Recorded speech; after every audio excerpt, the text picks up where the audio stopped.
سلام، وقت بخیر میگم خدمت دوستان و همراهان عزیز. حسن قربانی هستم از شرکت بهینه پردازان تازه‌ها، ارائه کننده نرم افزارهای یکپارچه حسابداری و مدیریتی برند مدیران. یک دوره آموزش حسابداری بازار کار رو براتون آماده کردیم که تو دو بخش براتون تدارک دیده شده. یک بخش تئوری کار هست که طبیعتاً روی مفاهیم و اصول حسابداری با توجه به اسلایدهایی که براتون آماده کردیم خدمتتون ارائه می‌کنیم و یک بخش رو هم در واقع روی نرم افزار خود شرکت بهینه پردازان میریم باهاش کار می‌کنیم، بخش عملی برنامه رو، که امیدوارم این اتفاق باعث بشه تجربه خوبی از این آموزش به دست بیارید و آن چیزی رو که توی حوزه تئوری خدمتتون گفتیم توی بخش عملی کار و روی برنامه عملاً ببینید و این براتون یک آموزش بشه که ترکیب باشه از حوزه تئوری و عملی و نهادینه بشه براتون این کار. سعی کردیم توی این دوره عملاً توی این آموزش یک دوره مالی رو از ابتدا تا انتها تو بخش عملی البته باهاتون پیش بریم و عملاً یک دوره مالی رو ببندیم با هم دیگه که فرآیندهای مربوط به این کار رو کامل تجربه کنیم. اگرچه باید این رو خدمتتون بگم که این آموزش که دارید می‌بینید در رابطه با حسابداری بازار کار و یک کار عملیاتی در حوزه مقدماتی هست و امیدوارم که بتونید بخش‌های پیشرفته رو هم براتون آماده بکنیم و اون آموزش رو هم انشالله خدمتتون ارائه کنیم. یه موضوع دیگه‌ای که میخوام بگم خدمتتون اینه که بدونید حسابداری در واقع کار خیلی پیچیده‌ای نیست یاد گرفتنش. اگرچه کار پرمسئولیتیه و کار تعهدآوریه برای اون کسی میخواد توی نوع کار بکنه، اما آموزش دیدن و یادگیریش کار خیلی پیچیده‌ای نیست. لازمه که این آموزش‌ها رو به طور کامل و با دقت دنبال بکنید و تمارین رو درست انجام بدید، یه خود کار تجربی داشته باشید و فکر می‌کنم با فرآیندی که براتون آماده کردیم تو بخش عملی کمک بکنه که خیلی خوب این دوره رو بتونید در واقع یاد بگیرید و آموزش‌های لازم تو این مقطع رو ببینید. پس با هم شروع می‌کنیم. جلسه اول رو طبیعتاً راجع به مفاهیم و تعریف‌های اولیه مربوط به حسابداری.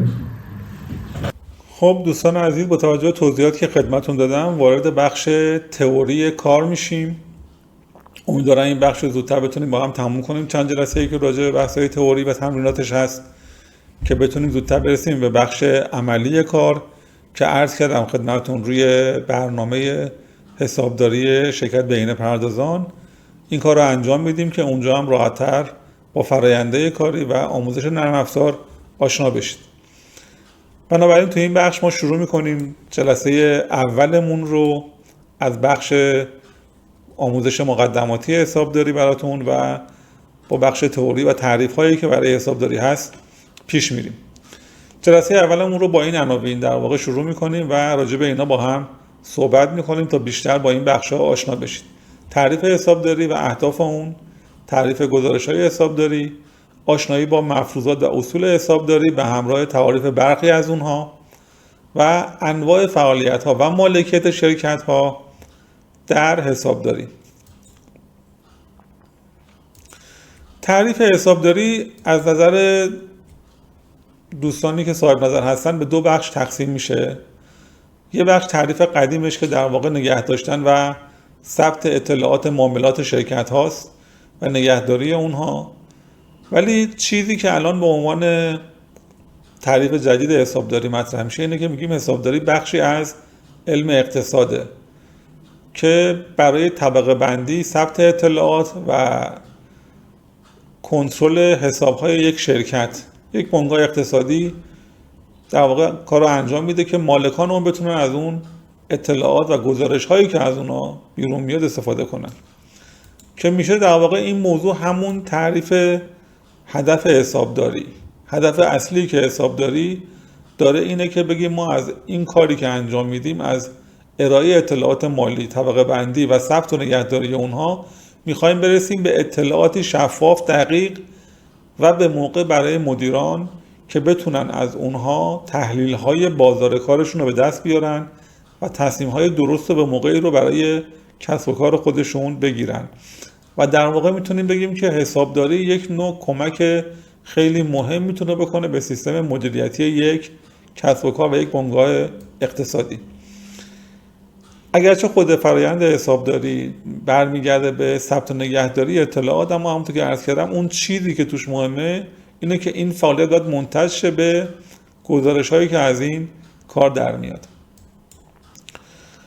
حالا متوجه شدیم که پس نهایتاً بحث حسابداری اینه که از اون بشه گزارش هایی رو گرفت برای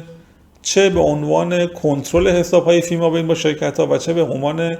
بحث تحلیل ها و ارزیابی خود شرکت. این گزارش ها به دو گروه تقسیم میشن: گزارش های درون سازمانی و گزارش های برون سازمانی. گزارش های درون سازمانی همونطور که از اسمش هم پیداست گزارش هایی که کاربردهای داخلی داره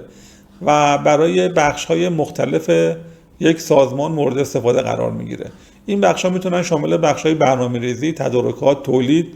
فروش و بخش های مختلفی از سازمان که درگیر فرآیندهای اجرایی کار هستن قرار بگیره و خیلی هم برای اونها میتونه مهم باشه. و اگرچه گفتیم ذات حسابداری برای نگه داشتن حساب‌ها و ثبت اونهاست، اما خروجی که از حسابداری در میاد چیزیه که واقعا میتونه یه سازمان رو کمک کنه برای اینکه آینده بهتری رو پیش رو داشته باشه. بنابراین اهمیت کار حسابداری تو بخش ثبت و ضبط اطلاعات دقیق و درست اینجا مشخص میشه که چقدر این کار اهمیت داره و دوستان باید تو این بخش چقدر با دقت عمل بکنن برای اینکه بشه یک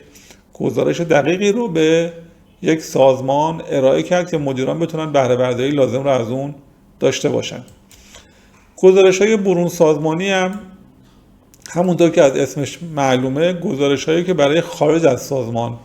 مورد استفاده و بهره برداری قرار میگیره، مثل تکالیفی که قانون برای یک شرکت در نظر گرفته، مثلا برای سازمان مالیاتی که شما تو دوره‌های مختلف گزارش‌های مختلفی رو به سازمان مالیاتی ارائه کنید، یا سازمان تامین اجتماعی همینطور که باید تو دوره‌هایی از شما ممکنه حسابرسی بخوام بکنن و گزارش‌هایی رو از شما خواهند خواست، و یا حسابرسی از شرکت‌ها و یا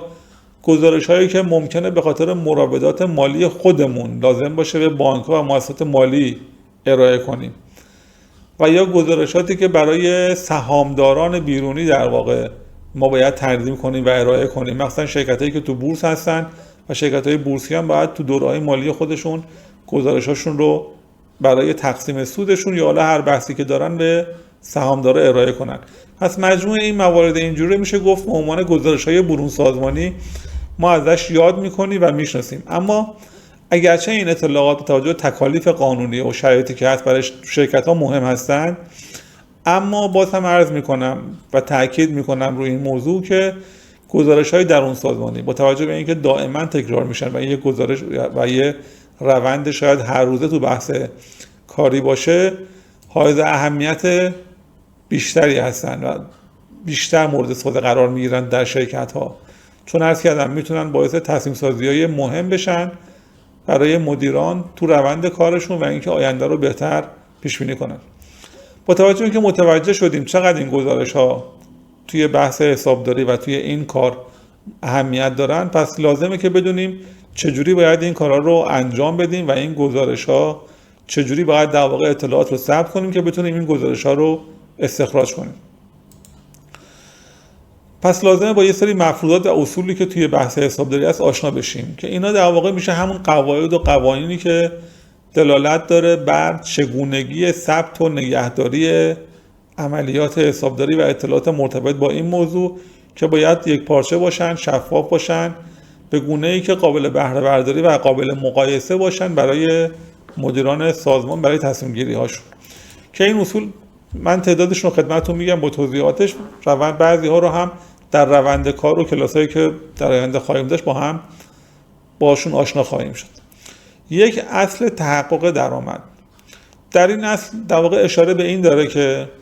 ما باید همه درآمدهامون رو چه از محل خدمات چه از محل فروش یا از هر جایی که اتفاق میفته، زمانی که درآمد ایجاد میشه باید تو حسابای ما ثبت و نگهداری بشه،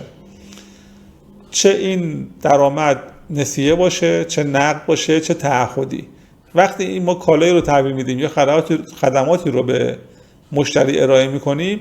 پس طبیعتاً باید اون رو در حسابمون ثبت کنیم. حالا چگونگی وصول اون مبلغش هم که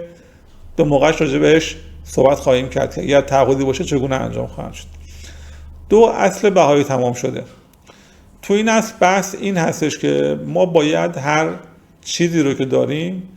بر مبنای قیمت زمانی که تملک میکنیم یا اون رو تحصیل میکنیم ثبت بکنیم و هزینه‌های مرتبط با اون رو برای همون موقع در نظر میگیریم و اون رو ثبت میکنیم، میشه قیمت تمام شده اون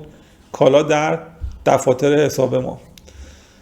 یک نقدم برای این اصل هست و اونم اینه که تو کشورهای مثل کشور ما که تورم معمولا زیاد هست و در طی دوره ممکنه که ارزش افزوده از همین طریق برای یک در واقع دارایی ایجاد بشه، متأسفانه در اصل بهایی تمام شده دیده نمیشه. کما اینکه ممکنه شما به فرض یک خودرویی رو امسال بخرید، تا 2 سال بعد این خودرو هم استفاده میکنید هم کلی قیمتش گرونتر میشه، اما چیزی که تو دفاتر ما ثبت میشه به عنوان قیمت این خودرو همون قیمت زمان خریدش هست. و نقد اینه که خب چون تورم دیده نمیشه عملا میزان درست دارایی ها رو نشون نمیده، مگر اینکه میرن برای بعضی از موارد در واقع تجدید ارزش میکنن که اون یه مقوله دیگه رو داره که بعدش رو توی بحث‌های پیشرفته بهش اشاره خواهیم کرد. اصل سوم اصل تطابق هزینه ها و درآمد هاست.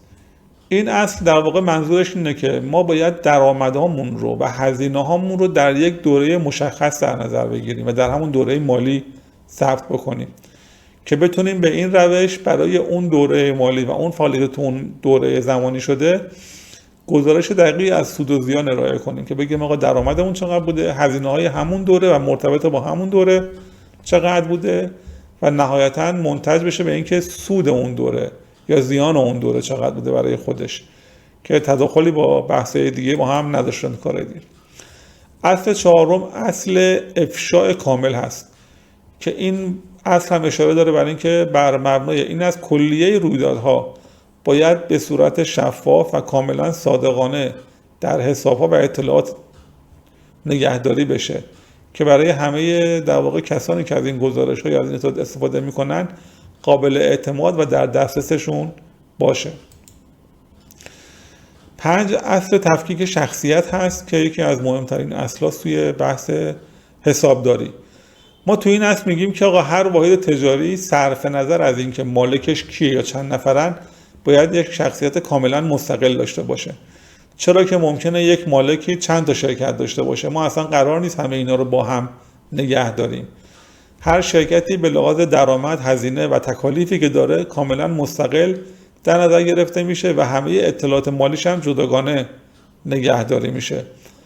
و قرار نیست اگه این شرکت دیونی داره شرکت دیگه‌ای که مال همون مالکه بخواد تعهدی برای اون دیون داشته باشه. پس مطالبات، دیون، هزینه‌ها، درآمد هر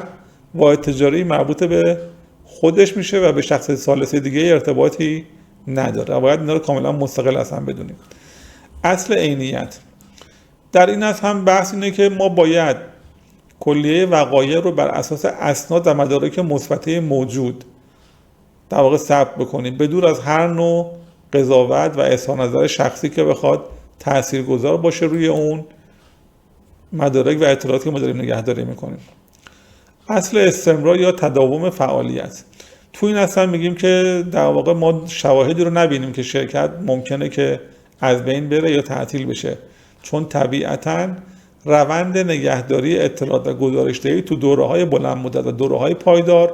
دقیق‌تر و بهتر و قابل اعتمادتر هست. بخش دیگه از این مفروضات و اصطلاحاتی باید باش آشنا باشیم، مثل دوره مالی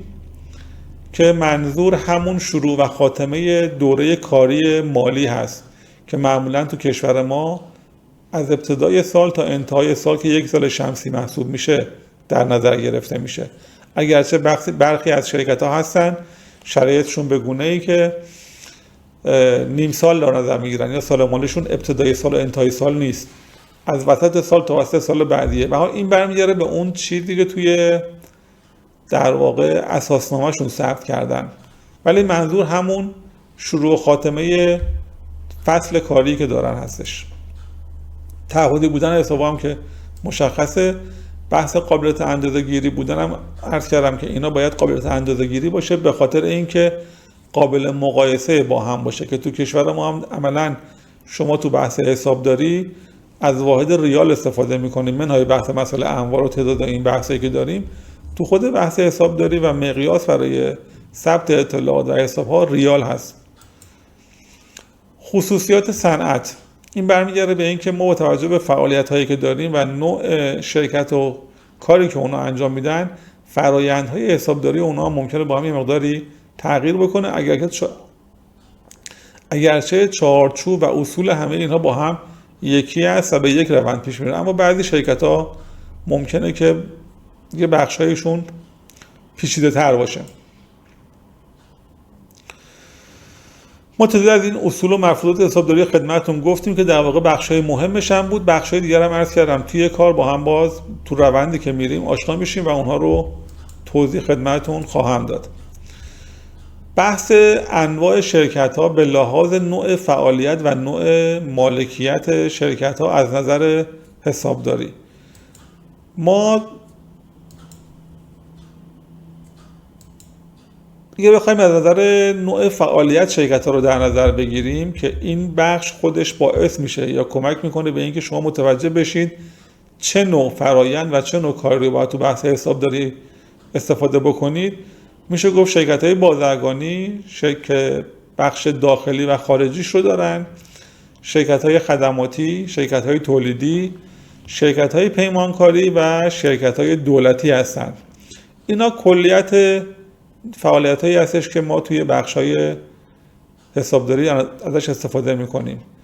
و در واقع تنوع شرکت ها توی این حوزه ها هست. شرکت های بازرگانی که مشخصه شرکت هایی که خرید و فروش دارن، حالا واردات صادرات دارن یا داخلی کار انجام میدن. شرکت های خدماتی شرکت هایی هستن که خدمات ارائه میکنن، عملا یعنی بحث محصول نیست توشون، بحث ارائه خدمات است و از محل ارائه خدمات کسب درآمد میکنن. شرکت های تولیدی هم که باز مشخصه شرکت هایی هستن که فرآیند تولید انجام میدن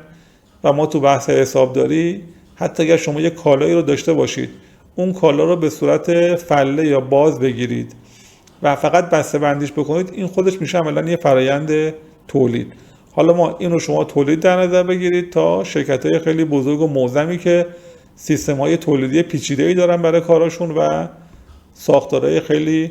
بزرگی دارن که طبیعتا با هم فرق میکنه، اما به لحاظ کلی از تعریف هر دوی اینا میشن شرکت‌های تولیدی. شرکت‌های پیمانکاری هم شرکت‌هایی هستن که در ازای حق و زحمه‌ای که دریافت میکنن خدمات عمرانی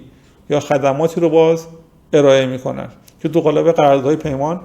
انجام میشه. شرکت‌های دولتی هم که باز مشخص هستن که منظور چی است.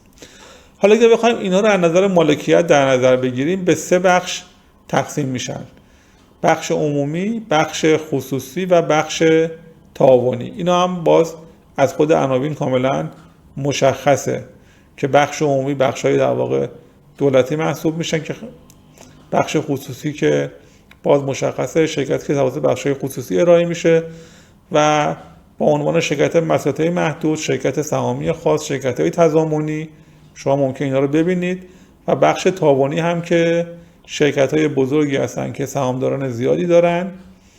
و به عنوان شرکت تعاونی در واقع ثبت و مورد بهره برداری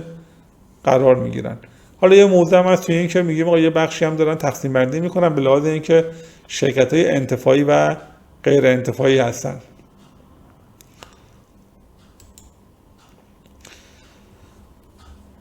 خدمتتون عرض کردم این که ممکنه بعضی از شرکت‌ها با توجه به نوع فعالیتشون حسابداریشون هم با هم تغییر بکنه، چون شرکت‌های بازرگانی روند ساده‌تری رو تو بحث حسابداری دارن تا شرکت‌های تولیدی. شرکت‌های تولیدی با توجه به نوع فعالیتشون فرآیندهای پیچیده‌تری رو طبعاً تو حسابداری دارن به خاطر بحث قیمت تموم شدهشون و در واقع هزینه‌های سرباری که تو بخش تولید دارن و بخشایی که هست. عملاً میشه گفت یکی از بخشای پیچیده‌تر تو حسابداری شاید بخش شرکت‌های تولیدی و صنعتیه. البته اینکه من میگم پیچیده، باز این رو مد نظرتون داشته باشید، کلاً حسابداری کار ساده‌ای که لازمه فقط شما تمرکز و دقت تو این کار داشته باشید و با توجه به تجربیاتی که به دست میارید میتونید این کار رو خیلی ساده انجام بدید. ولی این رو هم باز خدمتتون توضیح بدم که علیرغم همه این که شاید بگیم کار ساده‌ایه، کار فوق‌العاده مسئولیت‌دار و تعهدآوریه، چون شما وقتی یک مالک میاد کارشو به شما میسپاره تو حوزه مالی، عملا انگار داره همه حوزه فعالیت مالیش رو میده به شما و باید خیلی توی اون کار صادق باشید و خیلی دقیق کار رو انجام بدید، چون واقعا قلب یک مجموعه شاید بشه گفت بخش مالیشه که خیلی اهمیت داره برای فرآیندهایی که توی بحث مالی باید شما کار رو انجام بدید. خب ما در واقع این جلسه رو به پایان میبریم با این بحث. فقط یه توضیح کوچیکم خدمتتون بدم که انشالله تو جلسه بعد هم راجع به این مسائل با هم صحبت خواهیم کرد. یک بحث آشنایی با یکی از مهمترین بخش‌های حسابداری، یعنی منظورم همون معادله حسابداری است، مفاهیم و تعریف‌های مربوط به معادله حسابداری به طور کامل سعی می‌کنیم خدمتتون توضیح بدم و آشنایی با برخی دیگر از مفاهیم و اصطلاحات حسابداری و آشنایی با حساب تی. اینها رو هم انشالله توی جلسه بعد خدمتتون خواهم گفت که قطعا این بخش آشنایی با معادله حسابداری یکی از بحث‌های مهم این کار هست و اگر این بخش رو درست انشالله بتونیم درک بکنیم، یک بخش عمده از حسابداری رو یاد گرفتیم و مشکلاتمون رو تو این حوزه حل خواهیم کرد انشالله. خب دوستان عزیز، امیدوارم که این جلسه شما رو خسته نکرده باشه. سعی کردیم مطالب خیلی مختصر و مفید ارائه بشه خدمتتون و همونطور که دیدید ما راجع به تعریف حسابداری و اهداف اون با هم صحبت کردیم، انواع گزارش‌های حسابداری به خدمتتون گفتیم و با تعدادی از مفروضات و اصول حسابداری با هم آشنا شدیم. همینطور فعالیت‌ها و مالکیت‌ها رو از منظر حسابداری با هم مرور کردیم. انشالله جلسه بعد هم راجع به آشنایی با معادله حسابداری و مفاهیم اون با هم صحبت می‌کنیم و اجزای اون رو بیشتر با هم بررسی می‌کنیم. امیدوارم روز خوبی داشته باشید، برقرار باشید و پایدار. خدا نگهدار.